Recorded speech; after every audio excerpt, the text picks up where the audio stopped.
Well, hello there, everybody.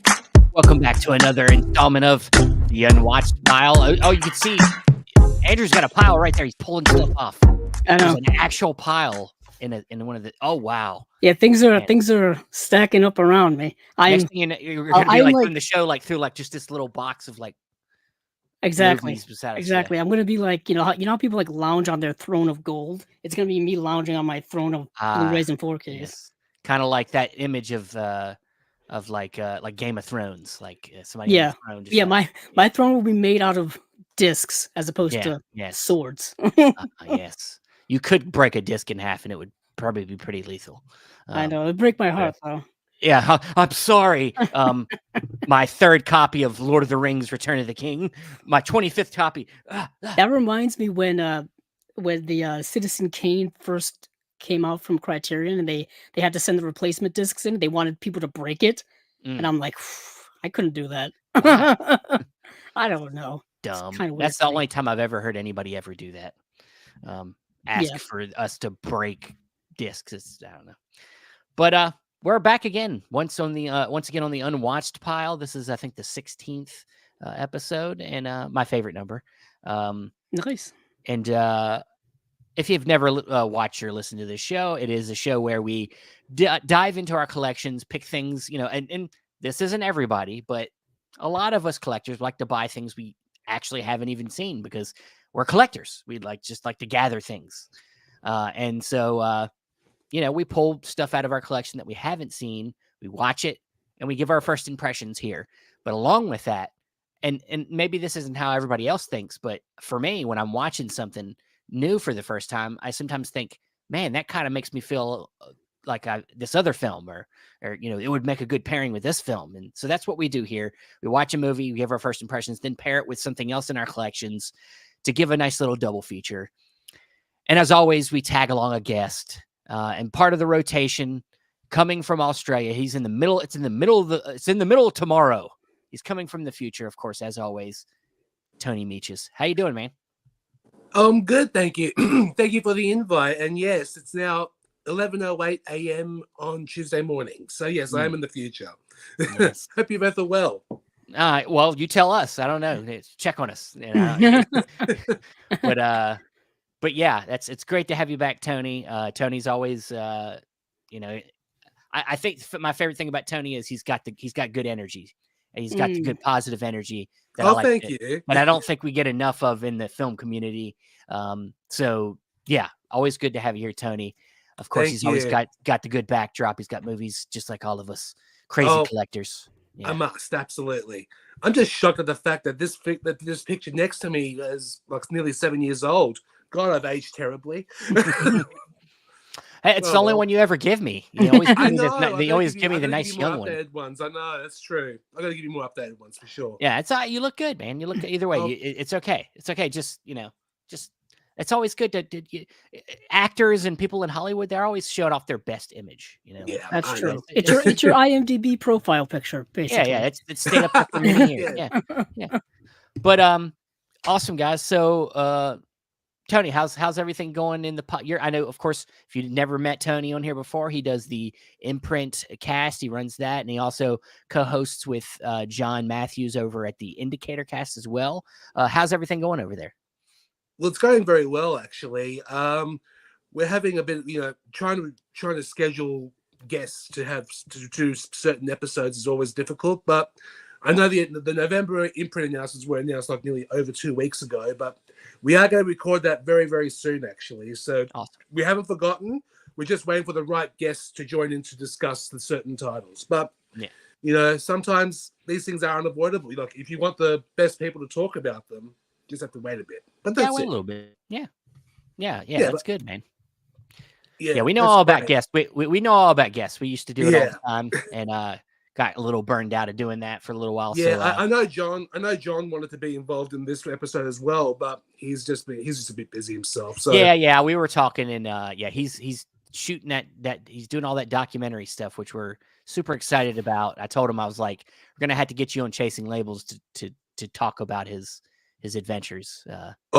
Believe me, his adventures were amazing. Like, we had a gathering over here at my place around a little over a week ago, and we heard some stories. I'll tell you that. But it was great.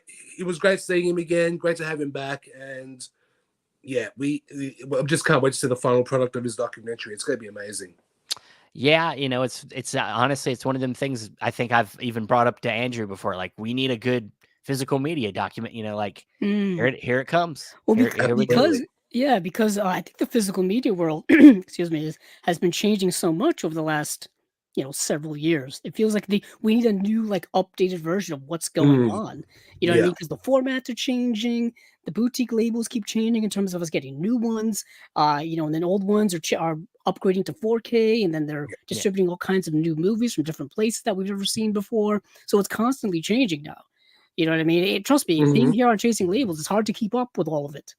But it's great that documentary is coming out. I knew he was doing a heck of a lot of traveling all over the United States, like bouncing all around. I didn't know where several of the boutique labels were located. So if anything, it gave me an inside look already as to where some of these places are headquartered. Yeah. Yeah. I'm proud of John and I'm proud of Danny, who was also with him. They both did this collaboration together, and I'm proud of them. They're doing great work. I'll tell you that now. I haven't seen any footage, but I know it's in the editing stage at the moment. But it is going to be a great documentary. I'm looking forward to it. Fantastic, man. All right. Well, let's get into the skinny of this. Of course, like I've already explained, we're all picking films in our collections that we haven't seen. Now, little caveat today, Andrew last minute had to make a split decision because he wasn't completely prepared. So he's chosen a film that he hasn't seen in a long time. Right. So it's almost like he's watching it for the first time again. That's very, very true. And it was kind of an entire new experience because it was on a format it had never been before. Yeah. So it was I'll get to it when we get to it. But I don't want to give away too much now. I just wanted to throw that out there. Right. I was going to mention that I did fudge the numbers a bit and chose something I'd already seen. It's okay. You had to make a split last minute decision, and I did. It's okay. We don't know what his pairing is yet, so that'll at least be a surprise. But me and Tony, we followed the rules, and we're gonna. Yeah, it's okay. His movie is a good movie to talk about, and it's a relevant new release, so it'll be fun to hear about his thoughts on the new release. So, but as always, we like to start with our guests, before we get in there, Josephine, of course, is always coming in hot. She's got a lot of stuff here. She says hey to all of us. Josephine, we talk all the time. I always comment her every time she posts on Facebook, whatever new movie she watches. Always give her a little mini review. Like today, apparently she watched my favorite Hammer movie, The Devil Rides Out, and that's a great choice. Brilliant, love it. Yeah, for sure. And Josephine, we're doing okay. I was just telling Tony off screen though. Actually, we all got sick. Sick last week, and all had COVID and stuff. But we're recovering fine. And you had a I know this news is a little while ago, but since you're a music man in this group, what do you make of Oasis getting back together? I don't care. Really? I've never been a super Oasis fan. To me, they're kind of like they're just trying to be the Beatles, and the Beatles are the Beatles. You know what I mean? Like that's just my thought. I mean, like I don't know. I've never been a. I like a few of their songs. I like a few of their songs, but it's not. I've never been into them that much. Oasis fans here? I don't mind Oasis, but I'm not a diehard who will pay 12,000 Australian dollars for a ticket. That's a bit much. It's like I think it's £6.50 in England, but that's like basically 12.5, 13,000 Australian dollars. Yeah, it's nuts. It's kind of wild. I understand the historical, reasoning significance of the reunion and all that history behind it. I say growing up in the 90s as, a young kid, they were always playing on the radio, Champagne Supernova, Wonderwall, et cetera, et cetera. I mean, they were huge in the 90s. I think their big album, celebrating like the 30th anniversary this year and stuff like that. What's the Story, Morning Glory. Yeah, so they were massive in the 90s. I can't understate that enough. Oh, For they those of you were. who did not live during that time, they were pretty massive. Um, yeah, so historically significant. But yeah, I'm with Tony. If they come to the United States, I wouldn't pay thousands of dollars to see them. Uh, I just don't. I wouldn't. Yeah. I just wouldn't. Nah, yeah, I'm okay. Our friend Ryan disconnected says hello. Ryan. That guy. I don't even know how he has time to pop in here and say hello. How's he have time? I don't know. I don't know how But I don't know how he's functional. I don't even know if he sleeps. I don't even know if he's Good on him. real. I think he's He's a, potentially ro- just a he's a robot. robot. Yeah, just a Terminator that's decided he's not going to go after Sarah Connor and just decides to start loving movies. That's the only thing I can think of. That'd be a heck of a twist on the Terminator franchise. James It'd be Cameron better than talked some of about it them sequels, recently. I can tell you that. Yeah, James Cameron talked about it recently, what Terminator franchise will look like going forward, and said they're not I going to go don't back to care. that same well. And I'm kind of with you, Steven. I mean, we keep going back to it over and over again, and it never seems to take with people. You know what I mean? The audience doesn't seem to be Unfortunately, there. the Terminator idea can only be. I think it was done twice, and it was like should have been it. Hmm. I mean, the third movie's not bad, but like, they probably just should have. Yeah. You know my thing about James Cameron. Like, I think he's a little overrated for me. I think he's made some great movies, but he's not really a story guy. He's a stylist, and he's about technology. He's not a great artist, filmmaker that comes. Yeah, I mean, just It's on that not. same wavelength, since we do physical media, I'm curious what the Terminator 4K is going to look like. We just saw the cover art, which I talked about a little bit on Chasing Labels, and I'm kind of disappointed how it's kind of shelling out the same old, Terminator face, the Arnold, Yeah. exoskeleton face, or the Mhm. Arnold face of the Terminator. And it's like we've seen this cover art before. They keep doing it on the DVD, on the Mhm. Blu-ray, and all that stuff. And it's like there's so many great graphic designers and graphic artists out there that are chomping at the bit to do some of this stuff. And we just keep getting the same old stuff over and over again from the Mhm. mainstream world, Yeah. at least. Well, apparently he's a replicant, so that Oh, not a okay. Terminator. Okay. So That makes that works. sense. That makes That works too. Works too. But let's get into it, guys. Okay. So as always, we start with our guest. What is your first time watch this time, Tony? Okay. Well, as I said to you in the last show, and this time I do promise you, it's not by the same director again, like I did with. It's okay. It doesn't matter. It's You do completely it. You- different. And okay, it is an imprint film, and it is quite recent as well. And when this was first announced, I was so intrigued to watch it because I love dark dramas. And the movie I chose is Synanon from 1965, directed by Richard Quine, starring Edmund O'Brien, Chuck Connors, Stella Stevens, Alex Cord, and Eartha Kitt, among many others. Now, this film is about it's about the Synanon House in the US, and that they specialized. Well, when this film was made in 1965, they specialized in drug rehabilitation, and all they do in the Synanon House is basically talk, smoke cigarettes, and drink lots of coffee. That's all they do. But the one rule is do not do any type of dope, which is what they don't do. Which of course it's a rehab center. But yeah, like the thing that intrigued me the most with this film is because in Australia it's a big deal because it got classified rated R18 plus, which is your equivalent to NC-17 in America. And for a film that was made in 1965 that got an R18 plus rating, that's literally unheard of. Because the first film, John and I actually discussed this, the first film that was rated R was Pasolini's Teorema from '68.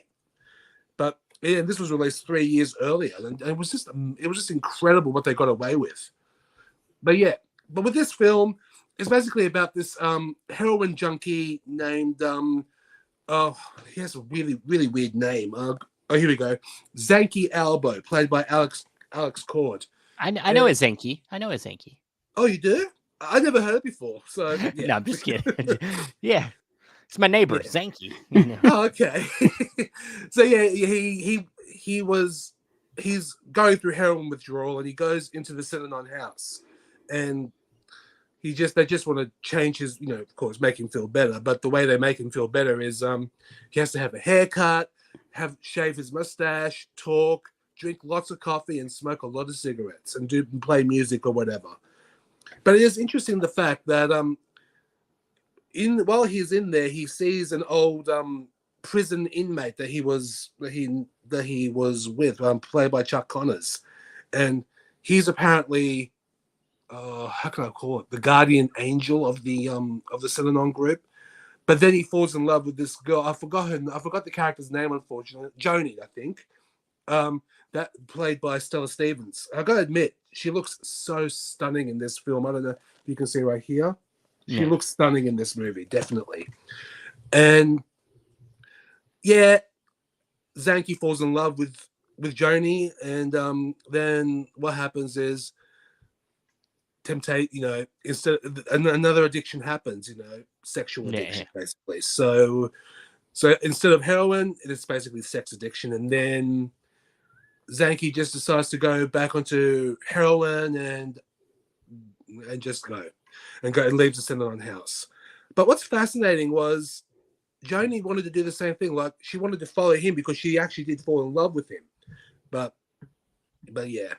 But then she realized no love is worth my life, with heroin or sex addiction or whatever, any kind of addiction. It is it's not worth it. My life is more important.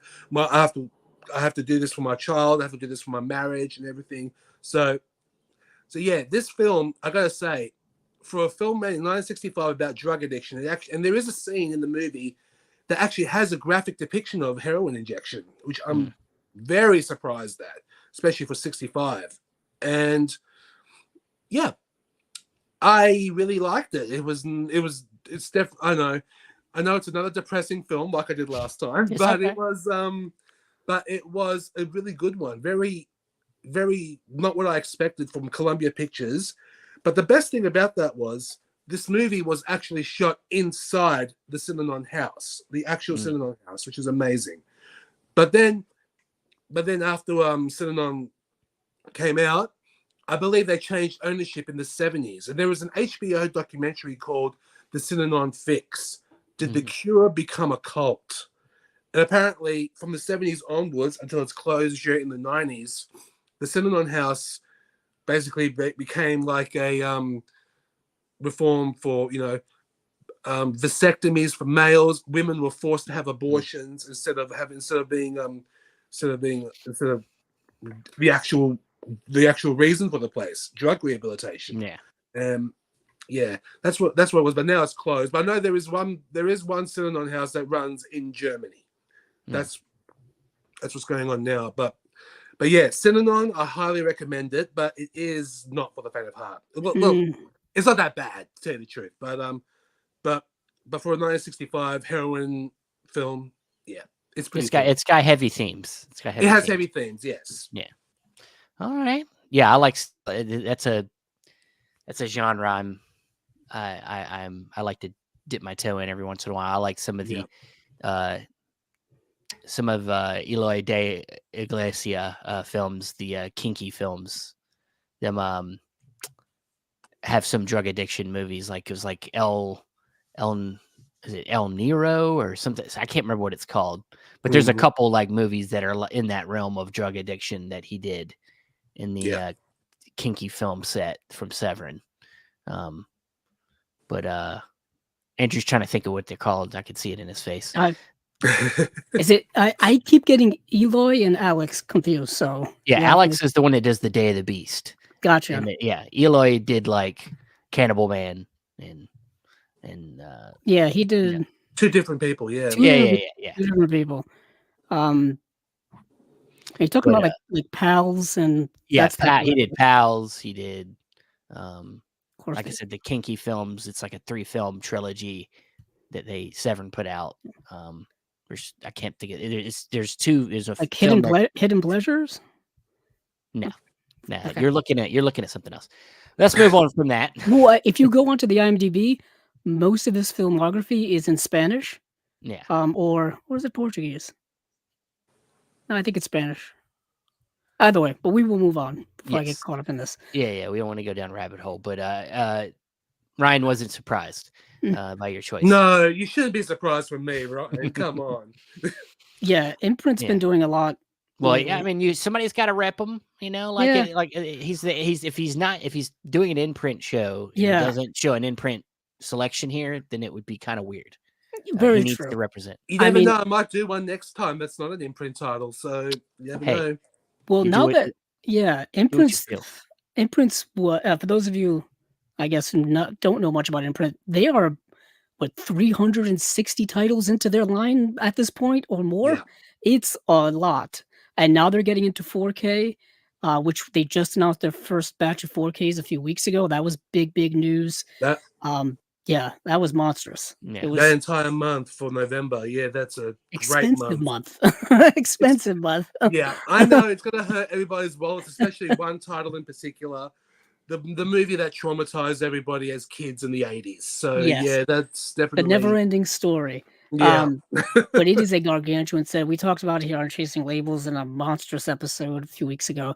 But yeah, that is a very interesting film dealing with, very contemporary themes in a non-contemporary time. The 1960s are definitely not now. But as we all know, if anyone knows anyone with addiction, family member, friends, whomever, addiction is, it hits every generation. You know what I mean? It hits everyone. It goes back as far as these substances have existed, centuries, if you will. We've Yeah. always had historical references to people dealing with, whether it be like opium addiction, whether it be dealing with alcoholism or whatever type of addiction. It's something that's very, very contemporary. It is. Yeah, I saw the Humboldt Horror Honey is on there. Oh, love her. Oh, How you nice, doing? nice. These are all the regulars, by the way, for anybody Yeah. tuning in for the first time or listening. Everybody, yeah.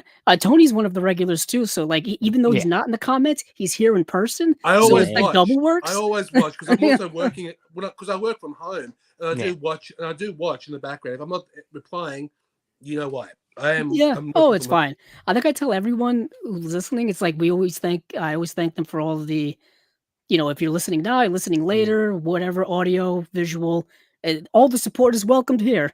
It's never Mhm. turned away. It's never turned away. But yeah, that's really cool. So, Stephen, who will you be going to next? You. Oh, of course you are. So, as we said during our intro, I am a day late and a dollar short, as they say, when it comes to my preparation for said thing. So this will be done almost in an improvisational way. So I'm picking something, not something that's so much a first time watch, but something I haven't seen in probably over a dozen years, because it was relegated to DVD for the longest time, and it's been sitting in my collection on DVD. But the new edition just came out, and that is Bringing Out the Dead, the Martin Scorsese film that I don't think is talked about nearly enough. So I guess I'm going to talk about it today. Came out in 1999, written by Paul Schrader. I think it's the last thing that Scorsese and Paul Schrader collaborated on. Yeah. Starring, as you can see here up front, Nicolas Cage looking rather haggard. You have Patricia Arquette in the film. Ving Rhames is in the film. Also, John Goodman is in the film as well. There's just several people you'll notice that pop in and out, perhaps. Just like kind of like character type of people. And this film is similar to what Tony is talking about, dealing in the medical health field, if you will. Nicolas Cage is an ambulance driver, but he is the one who has the graveyard shift, if you will. He's out there like, I'm assuming midnight to like dawn. Those just ridiculous insomniac type of hours. You know what I mean? And he is in, of course, it's a Scorsese film, so it's got to be New York at night. And Nicolas Cage sees every type of character that you could possibly find on the streets of New York at night, who either need an ambulance or don't need an ambulance. And he comes across everyone from gunshot wounds to heart attacks to people with mental health issues just walking into traffic in the streets, drug dealers, drug users, just everything under the sun that you could imagine. And he kind of goes back and forth between the streets and a local ER, a local hospital, And that's kind of the two main settings of the movie. So that's all you see is this entire movie is set at night pretty much. And it's just him going on these calls and his mental and physical health just kind of breaking down because of it, because he can't handle the stress, the anxiety, the depression, all of the stuff that just weighs on him doing this relentless, kind of heart-shattering job, and his mental health is declining to the point where he's starting to see, essentially visions and the ghosts of people he hasn't been able to save. So his mental health is deteriorating. And of course, it's Nicolas Cage doing an unhinged performance, which if you're a Nicolas Cage fan, you know that that's kind of what he does. That's kind of what he does. It's what he's known for. But what you get in this film is that Paul Schrader script. So it's got the grittiness, the harshness of the reality. Paul Schrader doing a film about a man like like a lonely man deteriorating is something that he's done throughout his entire career. If you think about Taxi Driver, think about the movie Hardcore, George C. Scott, think about Affliction, those types of movies that Paul Schrader has gotten into. Even his most recent work, thinking of what's the film? Is it The Card Counter, the one with Oscar Isaac, and then the Yeah, newest that's one, The Gardener, with I think it's Joel Edgerton. yeah, it's Joel Edgerton, and it's these similar types of characters. I was just thinking of American Gigolo the other day because I have to add that to my collection, and that's a similar type of film. First Reformed. First Reformed's another one. And Stephen, that's brilliant. You did a Paul Schrader film, I think, on the last Unwatched pile, the one with Willem Dafoe. Yes, the Light Sleeper. Light Sleeper, right, yeah. Which is another film with these similar types of characters going through these existential crises that are just bringing them down into the doldrums of life. And that is what is happening with Nicolas Cage in this film. And he meets Patricia Arquette, and he strikes up a bond with Patricia Arquette, which seems to be another type of thing that's a typical of a Paul Schrader script, where someone seems to have this connection with someone else, and they kind of go on this doldrum trip together. You know what I mean? They kind of have like a symbiotic bond of stuff. Patricia Arquette's character, her father, is in and out of cardiac arrest, essentially. They have to keep reviving him, and that's kind of part of the movie. It's like every time they come back to the ER, like he's being revived, and she's holding on to him, and all that kind of stuff. There's a lot going on in this movie when it comes to kind of life and death and the teetering on the brink of it all, and kind of gives you a little bit of a kind of a heightened look at what it is like to be in, be an EMT in this type of landscape, in this type of level, dealing with life and death on a daily, or in this case, a nightly basis. But what this movie does have, other than, the Paul Schrader down and dirty script, it has the sleek style of Martin Scorsese. You know what I mean? The fast, quick editing, the pacing that keeps everything going. The movie is relatively cut to the bone, even though I think it's over. Yeah, it's like a 2 hour and 10-minute film or so. But it keeps moving along because you've got that great editing in it. And like I said, this is a movie that had only been on DVD for many years. It's the 4K UHD. Not quite a boutique label, so kind of fudging the numbers on that again. It's a Paramount Presents. It's their boutique version. Yeah, it's like kind of their boutique, even though they kind of mostly put out mainstream movies. It's got a Blu-ray and 4K, which I guess is important now because a lot of releases are only coming with 4Ks only, so it's nice to get the Blu-ray. And yeah, I think it's a criminally underrated Martin Scorsese film that's been long overlooked. I hope it gets a bit of a reevaluation or a reappraisal, or just people discovering for the first time on this new format. Yeah. And it looks I got the same edition. It does look to have a lot of great features on there. I think Justin Beam, our friend Justin Beam, I think produced a lot of them too. He did. Yeah, there's a bunch of new stuff on here because the DVD is, over 2 decades old. So it's got Film Focus with Martin Scorsese doing a retrospective, Rumination on the Salvation. Nicolas Cage talks about the movie. Cemetery Streets, which is Paul Schrader talking about the movie. City of Ghosts, which cinematographer Robert Richardson talks about the movie. On-set interviews. That's 23 minutes long with everybody who's in the cast. Oh, Tom Sizemore's in the movie. I forgot about Tom Sizemore. He's kind of a scumbag in this movie. There are a lot of gray characters and then straight up bad guys in this movie, and, Tom Sizemore is, I think, one of the bad guys. So yeah, it's a really great release, and watching it on this new format is kind of like watching it for the first time again. Yeah. That's how upgraded the picture quality of it is, I would say. Awesome. Well, I'm excited to pop it in. I haven't had a chance to pop it in yet, but yeah. I'm excited to revisit it. It's been a while since I watched it myself, so awesome. You a fan of Bringing Out the Dead, Tony? I love this movie. I actually saw it theatrically when it came out in '99, and nice. Here you go, Andrew. Oh, well, after you're done, here you go. Thank you. Yep. Oh, there she is. Yeah, got that DVD. I think we all have that DVD. I do indeed. I'm waiting for that 4K. That so the picture quality is good in that one. Yeah, it looks very, very good. I think they went back and remastered from the original camera negative, which they still have. Of course, it's a dark movie. I mean, like I said, the whole movie takes place at night, mostly inside of either the ER or inside of the ambulance. Yeah. But what it really comes across is kind of the detail of like small details, like the uniforms, like the streets at night, stuff like that. Looks really, really good. It's a very like there's no color. There's not a lot of color in the film. If anything, Nicolas Cage is looking pale as heck as he's deteriorating. Like he's looking like he's someone who needs medical help throughout the movie. Yeah, definitely. But we can't forget one more person. You mentioned Patricia Arquette. You mentioned Ving Rhames and Tom Sizemore. One character, supporting character, mind you, but still. The performance of Mark Anthony, who plays that that guy who has mental issues, and I'll never forget when I saw it theatrically in '99, the sequence where he is covered in blood and standing in the middle of the roads in New York. Oh, and then all he wants to do is die. He just wants to. He will do whatever it takes to kill himself in any way, but. That's the one performance I've never forgot from Bringing Out the Dead from Mark Anthony. Yeah. And of course, Robert Richardson's amazing cinematography. I have been a huge fan of Robert Richardson's work since Oliver Stone.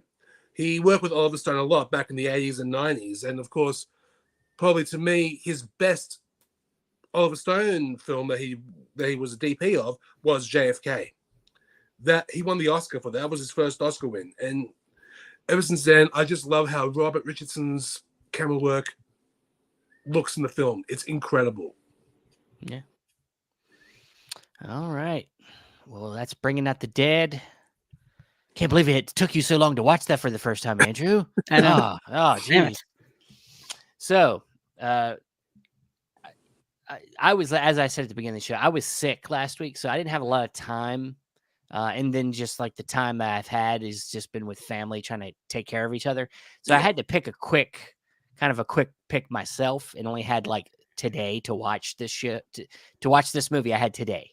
So, and the baby was in the room. That's all I've had. So I chose a film I actually got in the mail last week. I was like, I'm just going to watch something I just got. Who cares? And it's from I think a lesser known label in Vinegar Syndra's partner labels. They're called Memory. And the movie's called Dogleg. And what, this is definitely obviously a blind buy that I chose off one of the last announcements they did. And what intrigued me about it was that it was of course a movie about making a movie. There's that element in the story where you got this guy, the director of this film, Al Warren, is actually he stars in the movie. I believe he edits. He does he does the M. Night Shyamalan treatment on this movie. And so in the movie, he plays a guy who's trying to finish a film he's been working on for years. And he has an important shoot day on this particular day. This is one of the movies where it's all in one day.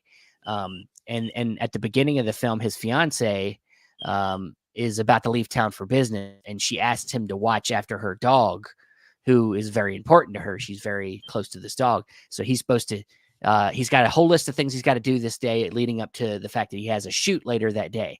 And so in the part of that was going to this gender reveal party for a friend, and he brings the dog along, and then the dog at this party gets loose in the city. So now he's fighting between the fact that he needs to find this dog and then getting ready to go shoot this important stuff for his movie he's been trying to do. And he's like an independent, just like the movie itself. He's an independent filmmaker. He's been trying to make this movie for 5 years, and he's been piecing it together for years. And so the movie kind of, I guess, takes you on this journey of,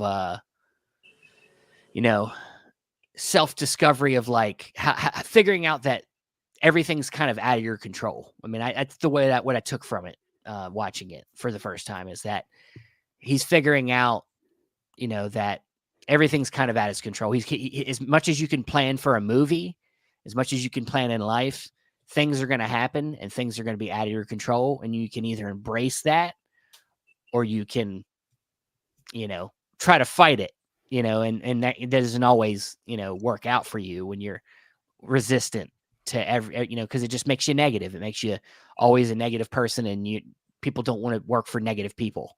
And that happens to him in the film. There's a moment where he goes over the top. He lets things get to him, and then everybody kind of just like leaves him. And so, yeah, it's for the first time watching it, it's a really solid indie film. It's a filmmaker that I'm not really aware of. Like I said, his name's Al Warren. I don't believe he's done any other full length. This might be his first full length feature. Yes, it is. He has, I think, done some other stuff since, but this was definitely his first full length. And in the features of the disc, it's got some of his short films in here. So, but it's got that kind of like dry sense of humor to it. Very natural humanistic scenarios that he's put himself in that you just kind of got to chuckle at. It's not like a laugh out loud, laughy type of movie, but it's real characters that keep you engaged. So, anybody familiar with this at all? No. I can honestly say no, but it does sound pretty promising. It does sound pretty good. Yeah. Well, I remember, actually, you mentioned that it's put out by one of the partner labels. I think that release was just announced, September 1st? Yeah, it was the recent one, yeah. Yeah, it was the most recent announcements. I know because I covered it at the time. And it was one movie I actually wanted to see, but I didn't have the time to see it. Yeah. It is streaming on Mubi, and it's streaming. It's available to rent on like Amazon and places like that. But it felt like something that was incredibly indie, but also somewhat surreal. I remember reading the premise of it and the concept of him having to go into the woods and find this dog and not being able to find the dog and something like that seemed like surreal to me. There is an I don't want to give it away because Gotcha. it's part of what the movie is trying to say. So I want to keep that for people watching it for the first time, but it has an element to it where it very much is also talking about how control and film, like about the film, about creative process, about filmmaking process. Like it's in there as well, not just about the human element to all this, but about the actual film itself is involved in this, right? Too. So it's, just quickly, Al Warren apparently was in the movie Dream Scenario with Nicolas Cage. So if we're playing 6 Degrees of Nicolas Cage, we're doing well. We're doing well. Good job. Good pick, Andrew. Thank you. You made a connection at least. All I did was go on Letterboxd and look to see what his acting credits were. Yeah. Well, I did. But it's a solid indie film. It's a discovery. It's one I want to sit with more. Watch some of his shorts to see what his style is more, and I'll be looking out to see what else this guy does. So, all right. Well, rounding back on to Tony, we got to see what he's pairing. He's pairing his drug addiction drama with. Yep. I had a difficult choice with that one. John actually gave me a suggestion, and I didn't think of it at the time.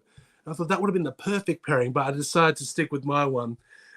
John's pairing, that his suggestion was The Panic in Needle Park with Al Pacino and Kitty Wynn. That would have been a great pairing, but I honestly didn't think of this.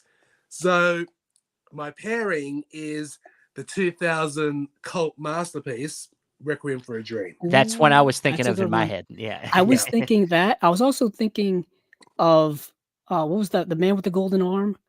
I was thinking of that as well. But that's a good pairing. Good pairing. Yeah. This Synanon, that was tame. That was basically that's the B film. movie to this movie. A B movie, a kids film compared to this. Yeah. This now I saw this. I did see it theatrically in 2000 when it came out, and oh boy, a lot of walkouts. I remember that very well. But it was a punch. It packed a punch, a big one when they came out.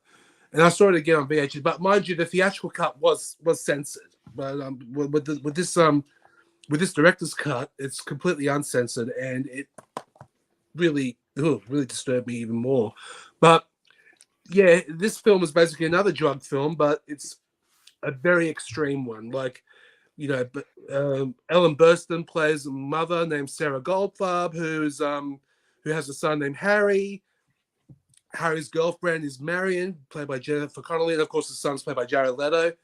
And of course, Jared Leto's best friend's played by Marlon Wayans in one of his few dramatic roles, which I gotta say, he was damn good in this one. But yeah, but see, it's basically the descent into hell. That's probably the best way to describe this film. Descent into literal hell. And some of the sequences in that film, you know, great cuts. Well, of course, from Aronofsky, you could expect anything from him, but this was just the quick cuts, quick shots of the eye and everything, all quick shots of eyes, like, you know, dilating, the pupils dilating, I should say, but it's incredible. But of course the one thing we can't forget, I have to say, is Ellen Burstyn's performance as Sarah. She was nominated for an Oscar. She should have won the freaking Oscar, because that was a performance of the ages. I absolutely loved her in this movie. But yeah, it's the last 30 minutes, if you have the stomach for it, it's one hell of, I don't mean to pun the word hell, but it is hell, basically. But it is so good. It is one of the best drug films I've seen in a long time. But not for everybody again, but it is a good one. Yeah, what did Humble Horror Honey said? What she wrote a comment. That's quite the scene that will never leave my brain. I'm assuming the that whole sequence. That whole sequence at the end, like they were mentioning, like the last 30 minutes, where they had the cross-cutting of just the surreal moments of everybody just crashing into oblivion. That's kind of what you would say. That's it. Absolutely. It's one of the most powerful anti-drug movies you can ever watch, I would say. Absolutely. It sure is. We talked about, everyone's got kind of their own vices in life, and some vices are more detrimental than others. But like we were just talking about, drug addiction, alcohol addiction, any type of addiction, it drives you down, it can. And in this film, they're dealing with kind of the gambit. You mentioned Ellen Burstyn. I think she's addicted to, isn't it like, it's like weight loss pills or something. Diet pills, yeah. Diet pills, yeah. And she's seeing just like visions of just wild things. I believe Jared Leto and Marlon Wayans, I think they're addicted to heroin, I want to say. Yes. And there are sequences where they're shooting up, and it's like you got to be desperately addicted to do some of the things that they are doing. On that dreadful arm. Oh, boy, and of course Aronofsky, has the close up of it and just holds it there. He's not a director who's afraid to shy away from anything when it comes to visuals. That's why I respect him. He's typically not a subtle filmmaker. He's no, not at straight all. at you. He's very he literal. comes straight at you. He's very Yeah. literal with everything. And Yeah. this is kind of interesting because I believe this is his second film. His It was. first film being Pi, which doesn't get talked about a lot, and that's a completely different film. But to come out with this film as your second film is very bold. And he went Oh, on to do films like The Wrestler, and he did Black Swan, Black Swan. He The did Whale. The Whale, Noah, Noah. and did he do The Fountain? he Which did I the The which I fountain. think is Fountain. criminally underrated, but that's Oh, just I me. agree. That's I just could me. not agree more with that. I Definitely. know And there of was course, yeah, we can't forget Mother. Oh, Mother. I love Mother. When you So brought did up I love Mother that was movie. nuts. when you brought up people walking out, when I went to see Mother in theaters, we had a Yeah. there was a walkout. Oh, I had The a lot of walkouts with Mother when I saw it in yeah, theaters. I think they didn't even get to the part where things got really wild in that movie. Yeah. I just think they went to a movie because Jennifer Lawrence was in it, and they Yeah. had no idea what it was. I think they didn't know who They didn't know Aronofsky they were was. about to get the story of the Bible. That's like I've in heard it. I have a friend who went to see Black Swan, and some young people were there because it was a movie about ballet, and it's like it's Yeah. not really about Yeah. ballet, you know, it's not. um, and yeah, Aronofsky is one of those filmmakers who, if you're looking for kind of like Tony said, like kind of a gut punch of a film, his work is really Mm. what you're looking for. I remember seeing The Wrestler with Mickey Rourke, and it's still a movie I think about a lot because it was a bit of a career revival for Mickey Rourke, but also it's such a interesting, you know, kind of solo look at like I said, a broken person trying to Yeah. deal with their broken life. And sometimes, you know, no matter what you do, you just can't fix things. You have to accept things for what they are. Um, and what you are. It's a very interesting work. It's a shame that Mickey Rourke had that comeback performance, but I don't think he really did much after that to ride that wave. You know what I It mean? was a Like, shame because yeah, that performance was incredible, I gotta yeah, it say. really was. But yeah, what a movie, Requiem for a Dream. I remember I owned it on DVD, owned it on Blu-ray, and then I remember when the 4K was announced, and I was like, "Am I going to buy this? Because am I going to watch it again?" It's one of those movies where I don't know if I Yeah. can watch it multiple times. It was tough for me to watch it multiple times as well, believe me. But this for prepping for this episode, this was my third full rewatch of Requiem for a Dream. But I checked when I bought the 4K when it came out, as you can see. But I had to check out. I just wanted to see how it looked, and it looked pretty good. It looked really good for the 4K. But then I just thought, you know what? For a drug movie, the only one I could think of at the time was Requiem. But then John suggested Panic. I thought, oh, should have done that one. Damn it. But oh well, I was committed, so that's it. Yeah, well, Nice. it's a good pick. It's a good. That's it. I mean, I haven't seen your was it Santor? How you say your first film? Synanon. Synonym. Haven't seen that, but Mm. Requiem for a Dream. If it's like the little kid brother version, you know that's probably your lead-in movie, right? You watch that one Probably. first, and Yes, I would then actually. you're like, get ready for this shit, and then you yeah. Perfect double, actually. Yeah, Yeah. sitting on first and Yeah. the hard stuff. Okay. You guys, I know it's a little late. I know it's getting a little heavy in here. You kids can leave if you want, if you can't stand this crazy shit that's about to happen. But all right, cool. That's a good double feature. I like it. Andrew, Yes, surprise us with your bringing out the dead pairing. I did. You haven't yet.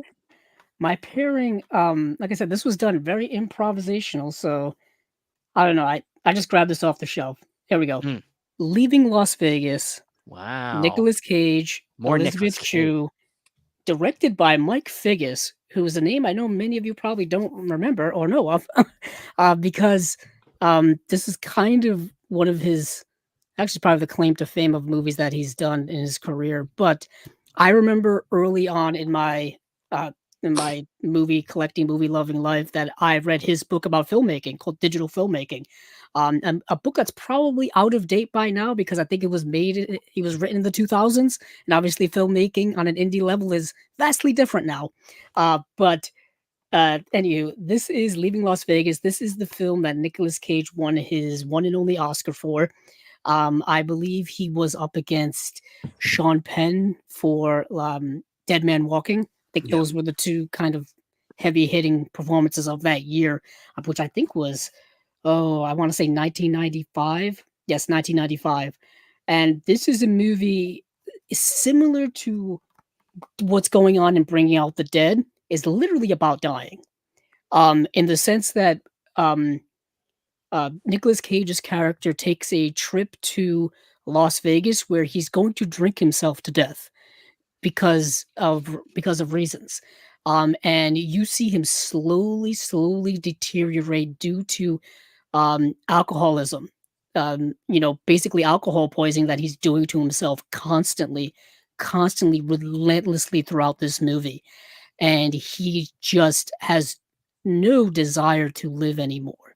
You talk about bleak, there's a little bit of a bleak theme going on throughout the various picks tonight. This is even bleaker than Bringing Out the Dead because it is Oh, I dealing with agree. more directly towards death. And there's nothing that can bring him out of this determination to essentially kill himself slowly. If any, yeah, it's kind of euthanasia via alcoholism. And where Elizabeth Shue comes into the mix here is that she is a sex worker. She's a sex worker in Las Vegas. And she meets him, and they kind of have this strength and bond and connection with one another. And even that strength and that bond, whether it be romantic or just this human connection, is it may still not be enough to bring him out of it. You know what I mean? As powerful as it is, sometimes, like I was saying, you can't fix the unfixable. You can't fix what's permanently broken. And there's something permanently broken about Nicolas Cage in this film. And it's one of the saddest movies you'll ever see. It's one of the saddest performances I think you'll ever see. One of the bleakest films you'll ever see. And yeah, it's been on DVD. It's been on Blu-ray for years. This needs like some type of remaster or some type of anniversary edition or something. Next year will be the 30th anniversary if timing Yeah. is what I think it is. So hope perhaps some boutique label out there will get a hold of this. As it is, this is a 20th Century Fox release via MGM. I think this came out during the time where MGM was dealing with bankruptcy issues. This Blu-ray, and they had to like sell their catalog to whoever wanted it. And then I think Fox was one of the companies that picked up a bunch of this stuff to put out on Blu-ray. So you don't get really anything when it comes to special features. It's just the uncut, unrated version featuring explicit footage not seen in theaters. Yeah, it is an explicit, dark film. Yeah. But yeah, I've always thought about this movie. This is a movie like Requiem for a Dream, like Tony was saying. It sticks with you. It really sticks with you. All right. Well, I'm not going to complain about a Nicolas Cage double feature. No, a depressing Nicolas Cage double feature, if you will. It doesn't matter. I feel like there very needs to be a third film and like make it a triple feature, but I'm trying to think of a third depressing Nicolas Cage film. Oh man. Well, I would say Mandy, but yeah, I don't think it's Jeez. depressing. I think that's fun personally. I mean, I like Mandy, but God oh, dang you know it. what? Pig. That's a trip right there. Pig would be That's a good one. yeah. Pig would be a third one in that triumvirate of depression. Yeah, that's not bad. Yeah, that or like what's the one he did? Joe. I was thinking of Joe, where he's the lumber worker, David who's Gordon an Green. alcoholic that is kind of on his own, and yeah, I was thinking of Matchstick Men, but it's not quite a depressing movie. No, Although he's unhinged in it, he's kind of a loner. I don't know. I just got I'd say Ridley Joe Scott on the because mind. Nicolas Cage has said that Joe is actually the closest to himself that he's ever done in any movie. Yeah, that's true. Actually, Like he would. You could really. That's just that statement's depressing. Yeah, Nicolas so Cage. It's Nicolas Cage is a fascinating individual. Yeah. We all talk about his career on here a lot, but I didn't realize how big of a comic book fan he is. Oh, he's a huge. He's massive.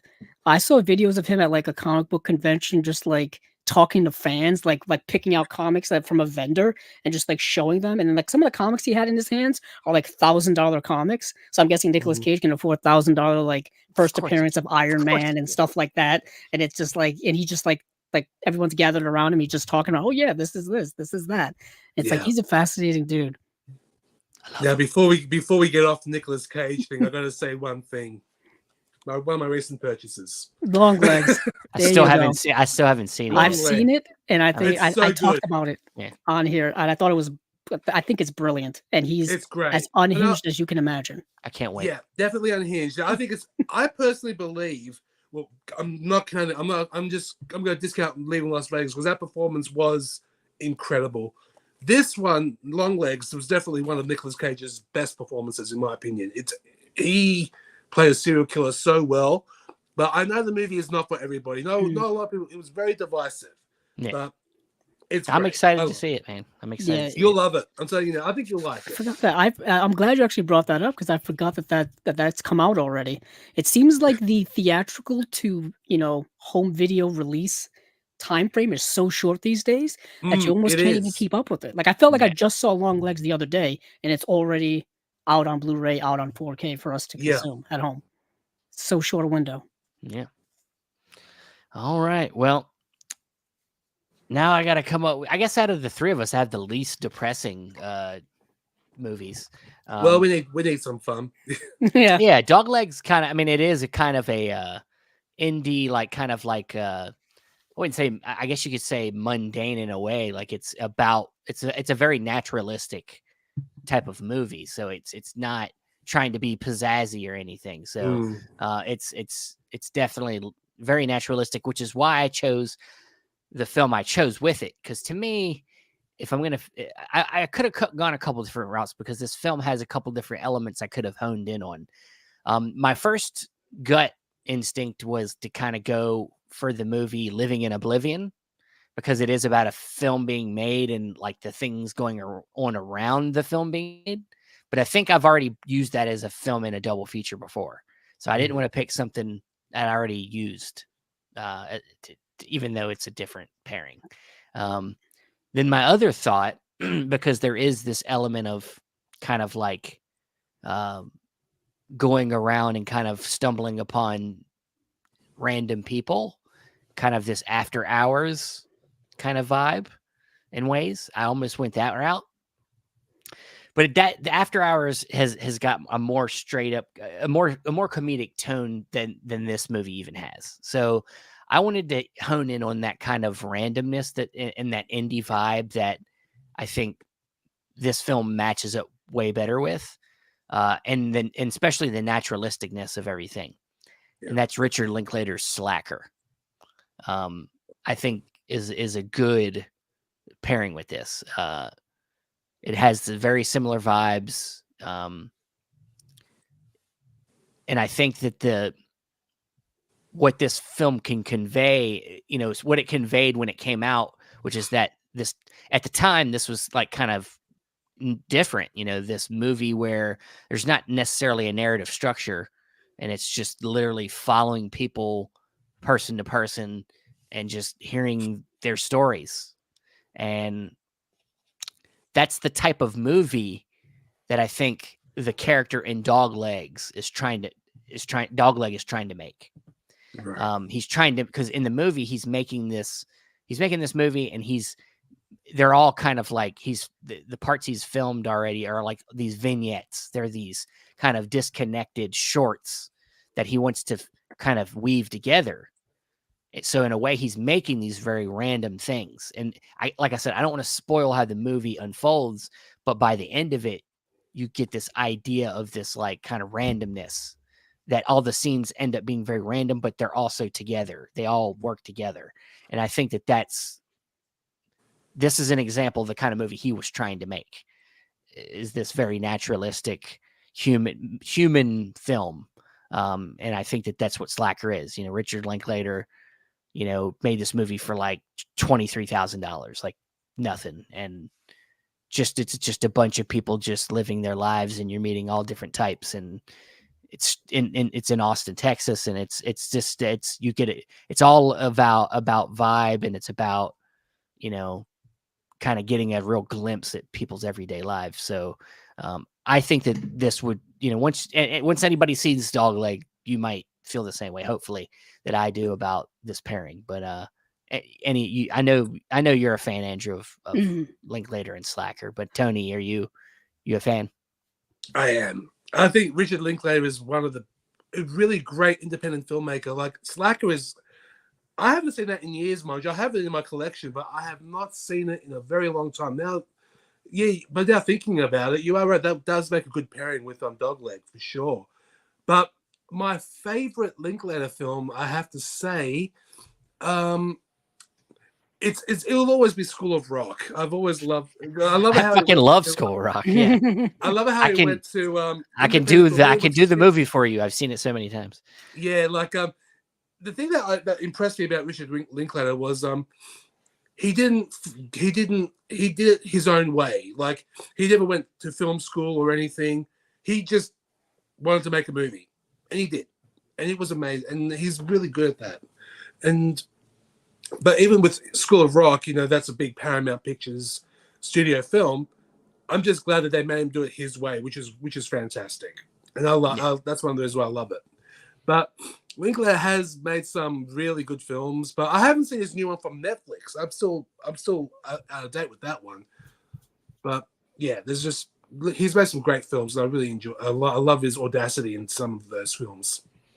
Yeah, I think his I think Linklater's biggest attribute that is just his ability to get human performances out of his actors. Like he somehow brings the humanity out of everybody that he's, you know, and sometimes it's because it's how he's decided to make the movie. Of course, in the case of something like Boyhood, where he literally filmed over many years, that almost that time that's put into the film shows, you know, it shows in each person as they've gotten older, the way that they choose to, you know, act in that scene or that section of the film is different. They're different, you know. But I know, Andrew, you can talk a little bit because I know you're a big fan. Yeah, big Richard Linklater fan. I mean, I think he's been an influence on me when it comes to not only my cinematic taste, but really also, you know, when I wanted to be or still want to be, you know, a filmmaker. His style of filmmaking is very close in line with the types of films in which I could envision myself making if I so choose to. And as you know, Andrew likes to bring up time a lot. In his early, well, you talk about this movie. This movie is all about really timing and time, because you're just kind of following random people doing random things at a random time. That's kind of what Slacker is.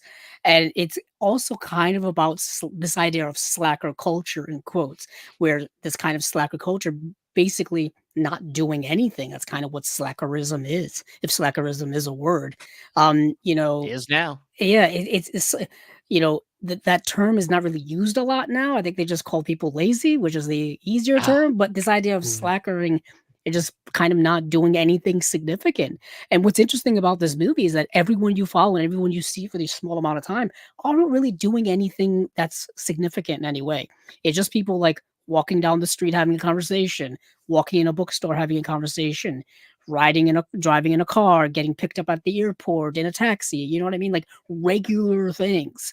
And the movie is so brilliant for all of that, because it's a movie about nothing, but it's still kind of fascinating, like endlessly fascinating, because it's such a cross section of people all within a small area.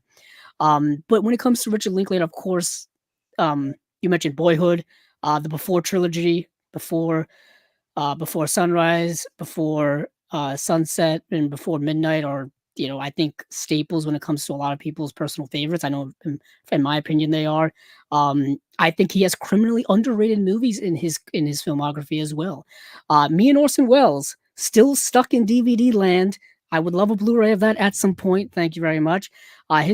Some of his '90s work, like Suburbia and Tape, I think are really good, and they're kind of on DVD, but you can't really find them too many places. Tape starring Ethan Hawke, as well as, oh, who else is in that movie? Uma Thurman is in that film as well, and it all takes place in like one like motel room. It's just all dialogue, and it's really, really good. Really, really good. And Suburbia is kind of like a Dazed and Confused for a '90s generation. It's kind of like his '90s Dazed and Confused. And then you got, you know, Everybody Wants Some, a spiritual sequel to Dazed and Confused. Dazed and Confused is a movie that I think I've watched at least every year, at least once. at least once I have to see it at least once a year or so. Yeah, his filmography has meant a lot to me over a long time. So Slacker's one that I think everyone needs to see, especially if you want to know what like indie film looked like in the early '90s. Like Slacker is kind of a poster child for that. Yeah, Definitely. definitely was it was a kind of the film came out in 1990, so it was kind of Mm. it got things started. Yeah, it definitely and also Sex Lies and Videotape, yeah, Slacker. it influenced people who we now know of. Like Kevin Smith saw Slacker, and that's what Kevin inspired him Smith. to make Yeah. Clerks. You know what I Yeah. mean? So it inspired other filmmakers later on. For sure. But yeah, I always it's one of my favorite genres as well as just movies about making movies. So Dogleg was definitely a worthwhile pickup. I'm always happy to say that my blind buys are worthwhile. So I always feel good about that. I think that's only happened one time where I've been like a little bit like maybe I shouldn't have bought that, and that was Southland Tales.